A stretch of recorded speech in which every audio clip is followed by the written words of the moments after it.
1. Welcome to the podcast here, the Everyday Nerd Podcast. I'm your boy Lou P, along with the great Jocelyn, of course. Hey, everybody. That's Jocelyn, in case you were wondering. And, of course, we are honored to have in the presence DJ Geo C in the house. We're all here together. How about that?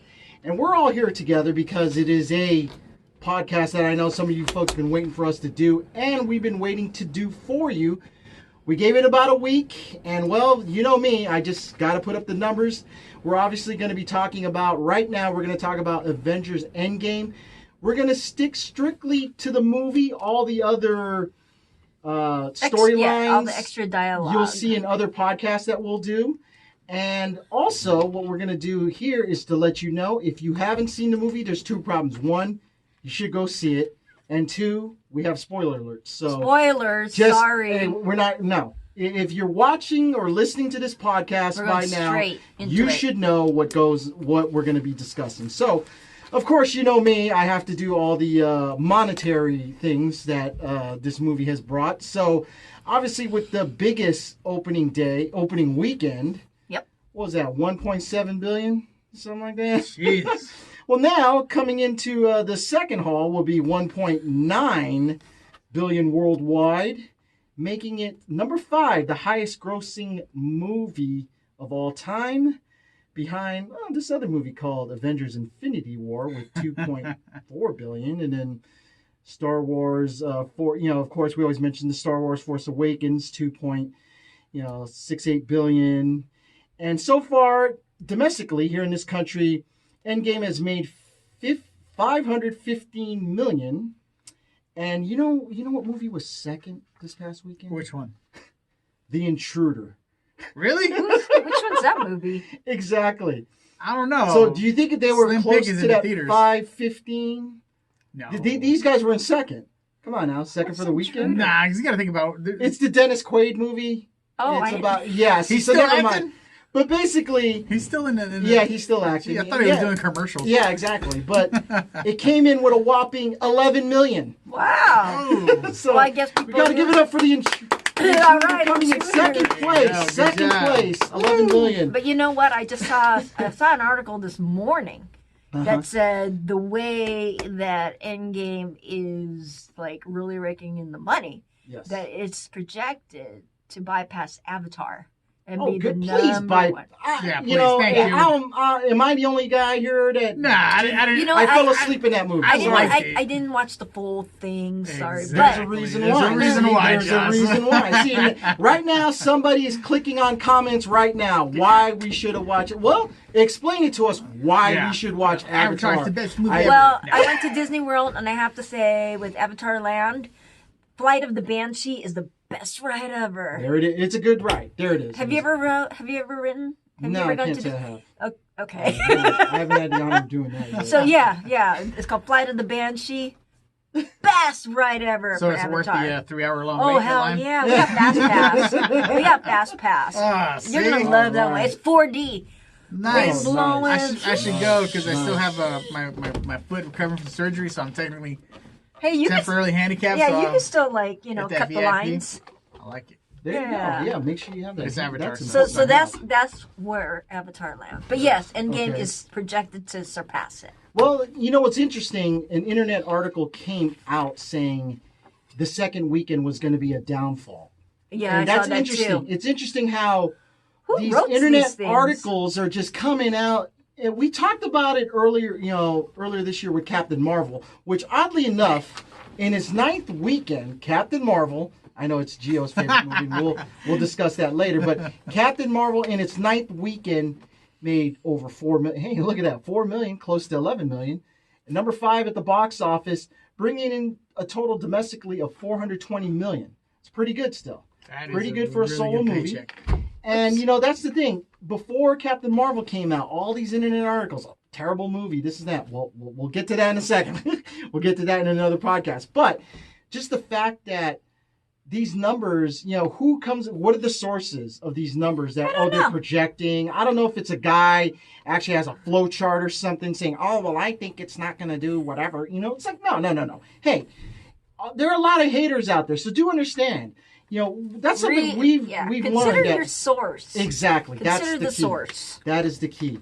Well, like we said, we're going to talk about this wonderful movie that was over 3 hours long. Now, everybody, okay, they talked about the whole bathroom break thing and everything. You're weak if you went to the bathroom. Exactly. I didn't. Nah, that was Nobody? needed. Don't Nobody reproduce. No, but I will tell you, I got pissed off at the person right next to me. Why did he? That's right, she he or told me she? about You saw that? Yeah, because it's like, all right. Well, first of all, it was like major drama for a moment because it's like I was going to watch. It's like we all agree we're gonna watch that first weekend, and you guys had like the first 3 days or 2 days to watch it. So it's like, okay, I'm the last one. Oh, that's Mr. Thursday morning right there. 10:30 in the morning. I did. It was amazing. So Saturday at 3:00, I'm like, all right, my family's ready to go. And it's like, okay. And my sister had the kids and they were in Dublin. And it's like, all right, come out to where we are. And then I'm reading the tickets. I'm like, no, it's for the wrong theater, 45 minutes away. So I was like, no. I had a meltdown in the parking lot. I was like, no. My nephews are looking at me like, it didn't go the way you want. What will you do? Because I was like, no, we have to watch it. And so I was just looking up Fandango. And then requirement. I know, my sister's like, try and get your money back. I said, we just need to watch it. So so essentially the movie's at 3:00, and then at that theater there was a 3:10 movie, and so there's 4 seats, but then 2 split apart. But in the second row, I said, okay, you know what, we're gonna do it. We're gonna be okay. Okay. So I was like, we're like gonna be I okay. like it. So then I'm sitting there. It's like, all right, after my drama, my meltdown, it was not pretty. And so I'm just there, and then this couple shows up at the last minute to sit in the reserve seat, and this guy's talking. She's pointing at me, but it's not me, guys. I know. She's like, hold on. I hope it wasn't you. Disclaimer Are you here. giving out spoilers? No, I'm saying, it's like with the intro, and he's like, and I'm just like looking at him like, are you serious? Am I really gonna have to deal with this after? So I just I was just like, and then during the beginning, Clinton, his family, and then going on, and it's like Captain Marvel, Tony's out in space, he's still talking. I couldn't. I was just like, and then turn around and look at him like, shh. And she's a mom, so she has that extra. He looked Exactly. That finger was extra strong. He looked at me like this, and I'm like, yeah. Exactly. Go to And I your was like, room. no, it's like this is dramatic. Come on, let me get into this. I mean, you came here to watch, not Exactly. to talk, so. Like, shut up. You can talk during Captain Marvel scenes. Yeah. Like, but then here I am during those great parts. I'm like, yeah. Yeah, there you And then go. he's looking at me, and I'm like, yeah. That's his problem. That is his problem. If he's gonna be one of those tight guys, oh, I can't believe she's all good. Hello, that's what this movie's about. I know. If you don't like it, next door, the intruder's next door. You can go over there. Right, go Come watch on Dennis now. Quaid and his Exactly. Well, that was my but it was good. I gotta say this, Josh. Though you topped mine because I just happened to look at my ticket. I swore it was 7:30 the showing. We showed up at 6 to the theater, me and my wife. Yeah. I just go, something just died. I thought it was maybe 7 o'clock. I look at the ticket.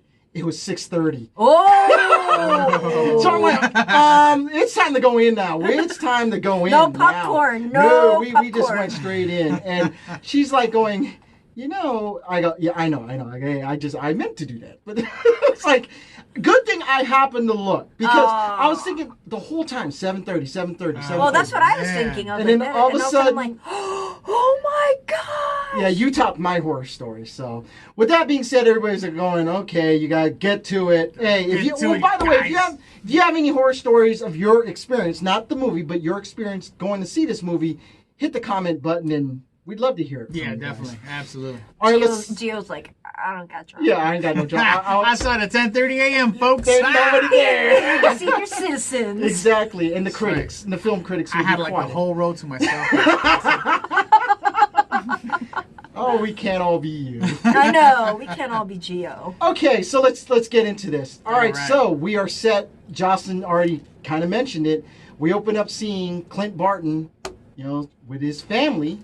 They're doing it, and we were already anticipating what happens. Yeah. We see what happens. I just gotta say, man, that first scene, like the first 10 seconds, I was like, oh man, I know where this is going. That's not good. Yeah, exactly. I think everybody in the theater knew where it was going, but you kind of knew what was up. Because from all the setup movies with Ant-Man and the Wasp and your favorite Captain Marvel, you had the setup of, well, we are seeing right before the snap, and then actually we're seeing the snap. So, boom, it happens right there. Cut to, all of a sudden after that, his family disappears. Heartbreaking. And then, cut to just seeing the planet, Right. And then what the Avengers, the guys that are left. And, it's great how you saw all the characters feel like they just got their butts kicked. Yeah, you felt that, that despair. Yeah. Exactly. They did everything and that they got despair. their butts kicked. And they weren't even, it's like we weren't even close. We just got our butts kicked. And then, of course, we get to see Tony Stark. It's like, he was in Titan. Did you guys notice, was it the CGI or did he actually lose weight for this film? I think he lost weight. I think he looked like he lost weight. Because I'm Could like, be CGI. I mean, he Could be really CGI. looked like he hasn't been. But they made eating. Tony Stark look like he hasn't. And that's what I'm like. You think it was CGI? That's the super diet right there. Tony, you need to call me. I need to lose some weight. So. I know. We'll talk about our man Thor later on about that, but we'll get into that later. But anyways, what's great about this scene is it looks pretty bad for him. It looks like he's done. He's already wrapped it up. He said his goodbye letter, and then Geo's favorite character, as he calls her, the intergalactic Uber driver. That's all that was. She just, hi. I'm here to pick you up, Tony. Really? But it's like, how many times though? I mean, you gotta say, like with Tony as Iron Man, he's in I think several movies. He's always been close to death. He's been close to death. He's cheated death so many times. Exactly. Yeah. So Captain Marvel saves him and Nebula, bring them all back to Avengers headquarters. Come back, of course, the big reunion with Pepper, and it was great. And then obviously with the Avengers that are left there. And then so we go through it, and obviously he's a little upset. He's basically he was more than upset. I think it was also like maybe he was kind of a little bit deranged from being out there isolated for so long. I think it was maybe a little, not delusion, but it's just I felt he was a little deranged. When you've just been like just isolated like that, just deprived. Mm-hmm. It's like, that's, when you're in solitary, not, you would know, like I would know, but when you're in solitary confinement, like your sense that everything has just not been stimulated, comes back. And well, that, and plus the belief he had. The belief he had that we needed to protect this planet, and look what happened. Mm-hmm. Oh. You guys didn't listen to me. And what he told Cap, you're talking about the Civil War part, right? With well, that not even that. that. He was arguing with Cap in this movie. He was going off on him, saying, he was going I off on him. When we were supposed to be, because Captain Marvel said, we're supposed to be together. You Yeah. said that too. And we would avenge the planet. It'd be us. Right. Well, guess what? It was on us. Guess what? We lost. Right. No, I remember. That was a very dramatic scene. And, he kind of laid it straight. Because they also, before that, with Civil War, I mean, they went their own separate ways, and so they weren't together. Exactly. That was the first time they've actually been together. Been together since that rift. Since the fact that the bromance got into the way. That was just so heartbreaking, though. Him and Tony with the bromance he has with his old boy from the 40s. But anyways, that being said, all jokes aside, Tony Stark, obviously, he's taking, it's like everybody feels bad too that they all failed. Tony really feels bad that he failed because he feels they could have done more together, and that's what he was blaming Cap for. Okay, let's go through it real quick. So then afterwards, 5 years later, or wait, hold on a second, before we even do that. So they find out the location of where Thanos is. Yeah. Okay. Now, if you guys, read the comics, you saw the Scarecrow thing. That's cool. His old armor. Right. If you read the comics, that was kind of a, hey, it's from the comics right there. And then we see Thanos. He's a farmer doing his thing and everything. And all of a sudden, here they come. They come all flying in. And finally, it's like a good plan that works. And the one time Captain Marvel does something good. See? Right? Hey. I'm going to argue that point. And then she came with power. Exactly. And they worked as a team. That she was beat up a crippled person. Hey. Hey, How was that powerful? Well, he did look scarred because when he did use the gauntlet, Yeah. it He did destroyed ruin the part of stone. a him. crippled scarred. person who took out half the universe. That's like No props on that. He did it No before he props was on hurt. that. Still. No, that's like going up to Stephen Hawking and knocking him over. Like, yeah, I'm smarter than you, bro. Like, no. Anyways, okay, so they're able to get the gauntlet out of his hand. They realize the stones aren't there. Because he used the stones. stones to get rid of the stones. Because Exactly. he's halfway charred But up, then Captain Marvel. But then when he did that, the reaction on everybody's face was like, oh my God. It's just like another sense of defeat. Yeah. Exactly. It was like it was just like another nail to the coffin. I think everybody had great joy when Thor followed through. Oh, heck yeah. When he took, he goes, I cut his head off. He's like, so I went that's for the what head. exactly. Well, he went for the hand, and then he's like, I went for the head because that's what Thanos advised him to do. Right. So he cut his head, and then hindsight Thanos is always 20/20. So yeah. So 2019, Thanos is dead, but everybody's gone. And the rest of the Avengers, they moved on, Yeah, and everybody it showed moves on. it showed them like how they moved on. But then, 5 years later. But then 5 years later, we hear something happening in that warehouse, and it's a rat. Mm-hmm. A rat was the one who saved the day. Yep. If you really think Scott about Lang, gets helped out by a rat, which is great. it was the rat that started it all. And Scott Lang comes out, and it's 5 years later, and again, we're gonna. There's so much material, but we're gonna try to sum it up pretty quickly. So obviously, he learns what happens, but before he's starting to figure out things.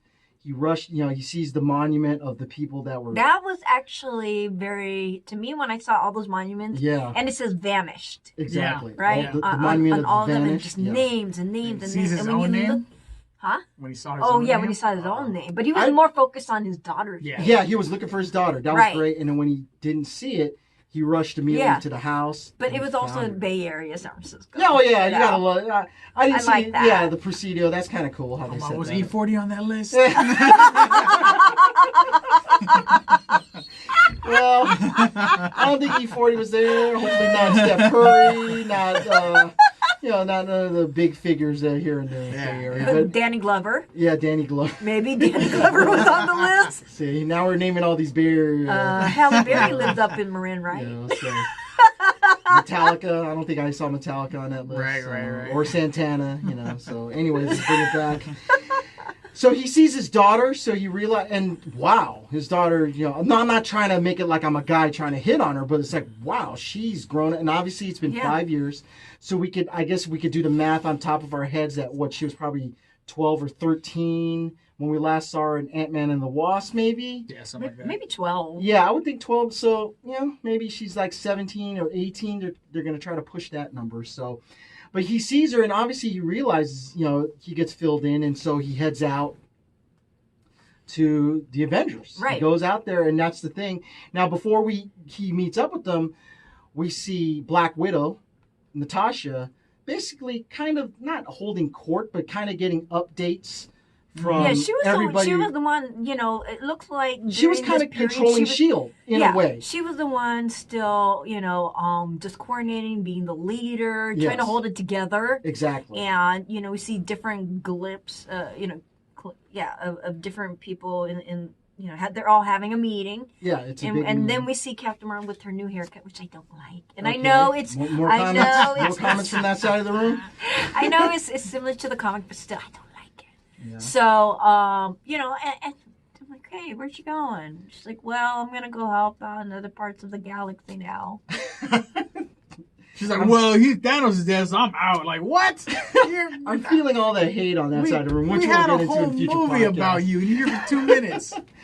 But the one thing that we will talk about in a different podcast is Geo might want to point out when the report coming in from Wakanda. Mm-hmm. Just something to footnote on that. We will discuss that later. But if you recall the scene that we're talking about, you got to listen carefully, especially about the part dealing with Wakanda. Now, Cap shows up, and they're obviously talking about some guy going around killing people. And they know it's Barton. They figured out it's Barton. And so they, Cap's wondering, what are we going to do? What are you going to do? Yeah. And so you knew the relationship between Clint and Natasha was something really good. Now, I'm not talking about lover sense. I'm talking about their friendship was really They were deep. all close. That's like family. They were really that deep. Yeah, they're really close. And it was kind of hard for her, but she realized that she has to handle that. So, but at this point, all of a sudden there's a knock on the door. Lo and behold, it's Scott Lang. Right. And they're all wondering, well, wait, when did this happen? Is this, I love what Steve said. Wait, is this a recording or is this now? And it's now. Yeah.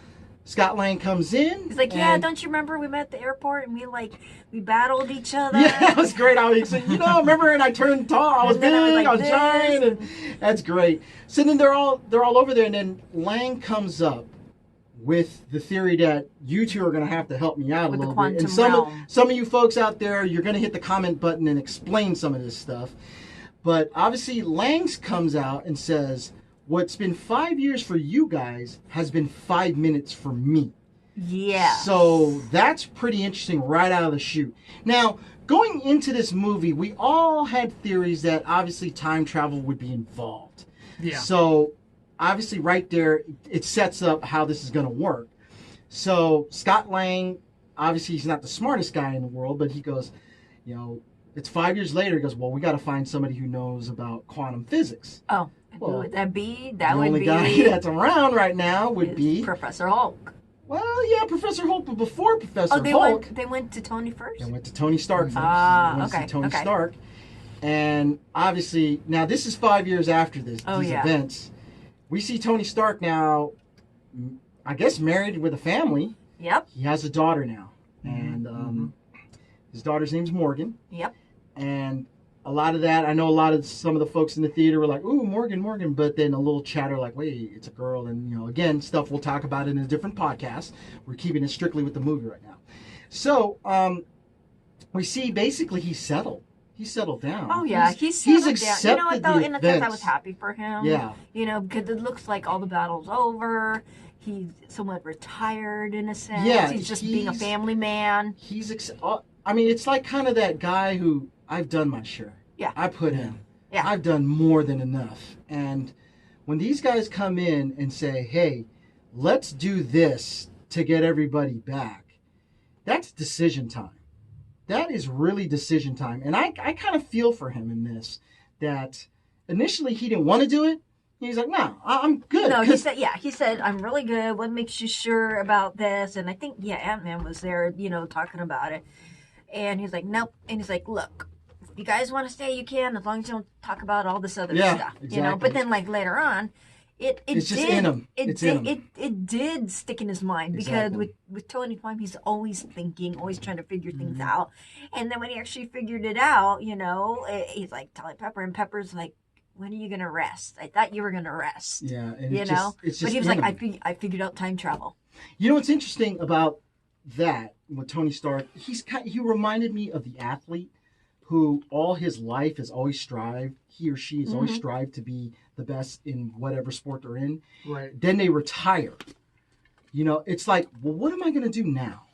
And sure, for 5 years he was doing something, but just the fact that this is something I'm good at, and I'm good at figuring out what these people have proposed. And obviously, like what he told Pepper, yeah, I figured out time travel. I figured out time travel. Now, before we get to this point, though, and he turned down Cap, Natasha, and Scott Lang. Right. These three end up going to the other smartest guy they know, who I guess is a smart guy now, in Professor Hulk. Now, I know a lot of folks, go ahead, you could say it. Professor Hulk, I wasn't into him. About it. Sorry. Okay. Again, I did not like the fact that he fused two personalities together because when it came to the movie, I was dissatisfied because I didn't get enough of what I wanted from Mr. Hulk. However, it was kind of amusing to see him as Hulk with the brain. Yeah, with that personality. Exactly. And he's like, hey, kids. Yeah, exactly. Let's take selfies. Yeah. It was like, what? That's funny just to see the Hulk. Yeah, let's take selfies. Hey, kids, come on. Hey, you want a picture? Look, that was America. Classic. That was great. I'm Ant-Man. He's like, I'm Ant-Man. That was great. That was awesome. But it's just like, I don't know. I had mixed feelings. Gio, your thoughts on Professor Hulk? I liked it. I mean, I expected. I already knew the history based on the comics and all that. So, Did he was turn a- Professor Hulk in the comics? Yeah. Yes. Oh, Yeah. You've seen okay. Professor Yeah. Hulk in Okay. the comics. And yeah, and that's why, again, going into this movie, my expectations were just blank. I'm not going to think about other things. Just we'll keep it what they've shown us. So, with that being said, Professor Hulk goes, well, okay, let's do it. Let's try to figure it out. And here comes Tony joining up, saying in his only Tony way, cruises on in, says, hey, this is what we got to do. So, But they it ended was up doing it. cool. Mhm. Here's the best part that I thought when he did come cruising in his Audi. I believe it was an Audi. Yeah, he's an Audi guy. He's always an Audi guy. Yeah. But it was the family Audi. It wasn't the R8 anymore. That's what I He love about opened it. his trunk and he gave Cap his shield back. Yeah, that was awesome. Right That there. was awesome. I was like, yeah. Yeah, it kind of like symbolized, hey, you know what? We're back together We're back. again. We're back. We need to do this together. And that was kind of the theme that they were saying to each other, that, hey, we all had major issues with each other, but now if we're going to actually do this, we need to do this together. So here's your shield, which was great. Yeah. That was awesome. I agree with you, Josh. Shiny. So here we go. So we got to test this thing, though. We got to test this theory. We got to test what what Tony created. What was that? But we need to test it. So once we test it, obviously we need a test subject. And the ideal person was Clint, because he's the guy that lost everything compared to everybody in that room right Yeah. there. So let's send you back to where you're gonna forget your family again. Because that's not traumatic whatsoever. Yeah, well, he showed that it worked.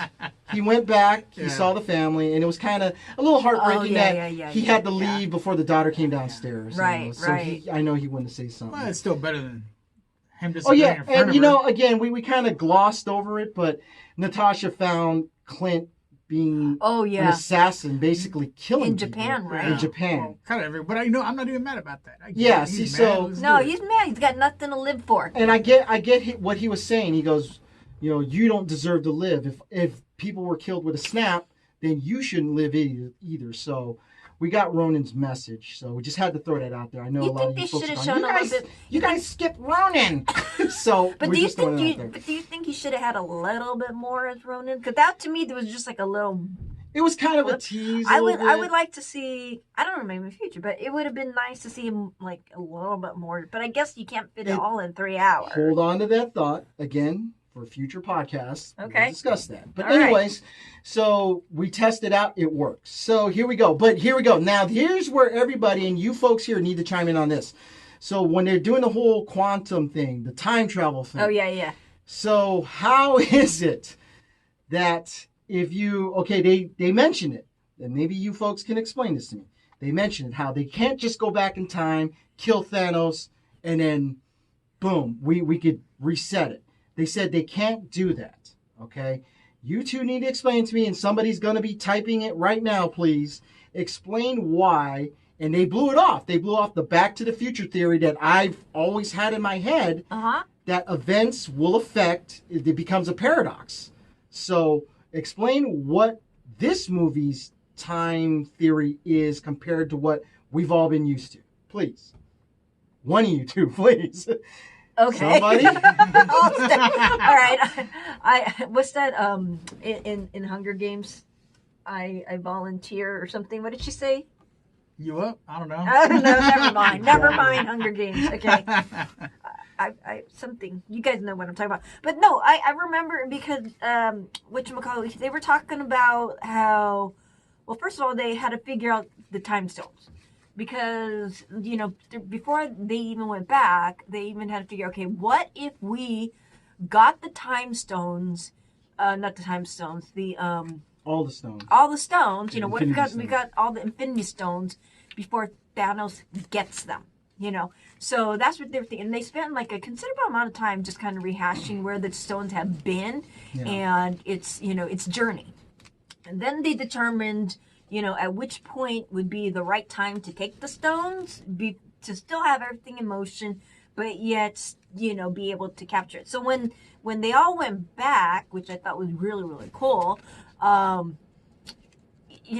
whole point was like, okay, what if we take the stone and then put it back into the exact place of, the exact point in time in which we took it. And I remember it was that conversation between Bruce Banner, because the Ancient One, is that her name? The Ancient One? We'll get to that in a Yeah. second. She, she said to him, well, if you take a stone and then, you're going to be creating like a whole new timeline. It's going to shift and it's going to go, this way. However, Bruce was like, okay, that's true. However, if we come back and we put the stone back just before we took it in the exact same place, then this would still remain the same. The original timeline would remain the same. Makes sense. That's the part that I remember, and that's how I understood it. Okay, now somebody please, I know in the comment area, please comment here on the Everyday Nerd podcast. Please comment, confirm if Joss is correct or if she's on the line. You guys, please explain this Because, to me. at the end, the whole point was like, okay, we got to return the stones back to place. Exact And moments. at the exact moment. But then also, whatchamadoodle, she didn't even want to give up the time stone. Yeah. Because but then Bruce was like, look, we don't know why this happened, and he said we don't even know why Thor gave Thanos the Soul Stone. But what's great about her in her world is because she has the time stone, she was already able to go forward in time to see what had happened. Much like what we saw with Doctor Strange. Right, because she knew that when Bruce came, she said, you're early. Doctor, Strange doesn't come in till like a couple years later. But he said, I know, but this is the moment where I need to get this before everything comes into play with all that. And then when he said, we don't even know why, Thanos, why he even like gave up willingly the time stone. And she said, well, wait a minute, he gave up? And he said, yeah. And then she realized, well, I don't think it was then his mistake. I think it was hers, because she then gave that time stone to Doctor Strange. So so with that being said, she said, oh, wait a minute, something must be undone, because if this was happening with this line of what they're already on, this trajectory, she says, no, let me give you the time stone now, because then that would fix whatever is here. And so then when they bring it back, I know now I'm starting to get a little bit lost, but then that would it would kind of like I guess it would fix it. Okay. Well, here, something like that. So now science, baby. Yeah, we kind of jumped a little. I thought that was a good answer, right? That was good. That was good. Give me But again, a good answer. somebody's gonna. Good answer. Yes, I'm with all of you there. Somebody's got to explain it a little thorough. But before we even get to that part, we forgot about our God of Thunder, who, since everybody's being recruited to come back on this journey that they planned on doing. We had the new Asgard, which was kind of cool. That was cool. We get to have the new Asgard. And Valkyrie is there. Exactly. Now, it's Rocket, I believe. Rocket and, Professor Holt. They go, hey, we got to get our guy back. We got to get the God of Thunder. We got to get the leader of these Asgardians, right? So they come up, and then, they see Valkyrie there. And they're like, hey, what's up? And then, that's kind of cool how she sees Hulk and from the previous movie, like, oh, wow, you look a little different. That's kind of cool. Love that interaction.